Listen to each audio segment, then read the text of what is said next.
So அதுக்கப்புறம் நடந்த விஷயங்கள் தான் மிக மிக கொடிய விஷயங்கள் அவங்களுக்கு நடந்தது. ஸோ ஒரு மிடில் கிளாஸ் ஃபேமிலி அடுத்த கட்டம் போனோம் அப்படின்னா அவங்க எஃபோர்ட் போடுறது மட்டும் இல்லாமல் ரிஸ்க் எடுக்கணும், அதே நேரத்தில் வந்து பணமும் வந்து முதலீடு பண்ணணும்.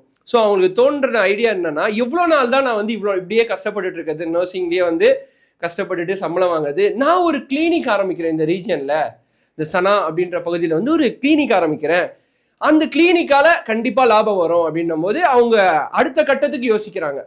அப்படி இருக்கும்போது ஏமன் சட்டத்திட்ட பிரகாரம் என்ன ப்ராப்ளம் அப்படின்னா, நீங்க அங்க ஒரு லோக்கல் பிஸ்னஸ் ஆரம்பிக்கணும் அப்படின்னா அங்க இருக்க ஒரு சிட்டிசனோட பார்ட்னர்ஷிப் இருந்திருக்கணும். ஓகேங்களா? அந்த மாதிரி அவங்க பார்க்குற ஒரு நபரோட பேர் தான் தலால் அப்டோ மஹதி அப்படின்றவர். இந்த மஹதி அப்படின்றவர் தான் த மெயின் கல்பிரிட். இந்த மொத்த பிரச்சனைகள் இல்லை நிமிஷாக்கு வந்து இந்த மாதிரி ஒரு தண்டனை கிட்ட போய் நிற்கிறாங்கல்ல, மரண தண்டனை, இதுக்கு மொத்த காரணமும் மஹதி தான். ஆனால் நிமிஷாவும் இதில் காரணம் இருக்காங்க, அதை நான் எக்ஸ்பிளைன் பண்ணுறேன்.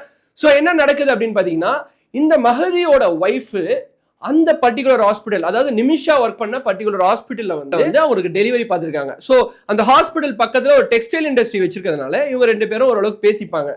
அப்படி பேசிக்கும் போது இந்த ஒரு பர்டிகுலர் விஷயத்த வந்து அவங்களுக்கு எக்ஸ்பிளைன் பண்ணுறாங்க. ஸோ மஹதியும் ஓகே, நான் வந்து ஒரு பெர்சன்டேஜ் கொடுத்துருங்க, நீங்கள் பிஸ்னஸ் ஸ்டார்ட் பண்ணிக்கோங்க அப்படின்னும் போது, ஸோ இங்கே தான் ட்விஸ்ட்டு. ஏன்னா பார்ட்னர்ஷிப் அப்படின்னும் போது பேங்க் அக்கௌண்ட் 2 பேர் சேர்ந்து ஓப்பன் பண்ணோம். அதே சமயம் வந்து எந்த ஒரு அக்கௌண்ட் டீட்டெயில்ஸாக இருந்தாலும் இல்லை, இப்போ நம்ம இந்தியாவில் ஜிஎஸ்டி அந்த மாதிரிலாம் இருக்குல்ல, அந்த ஊர் சட்டத்திட்டங்கள் பிரகாரம் எந்த டாக்குமெண்ட்ஸ் இருந்தாலும் 2 பேர் ஷேர் ஹோல்டர்ஸ்னால 2 பேரும் சேர்ந்து தான் இருக்கணும். ஸோ 2 பேரும் அத்தாரிட்டி ஆஃப் ரைட்ஸ் 2 பேருக்குமே இருக்கு அப்படின்றது தான் ட்விஸ்டே. பட் ஆனால் ஒர்க் அப்படின்றது நிமிஷா சைட்லேருந்து தான் வரப்போகுது.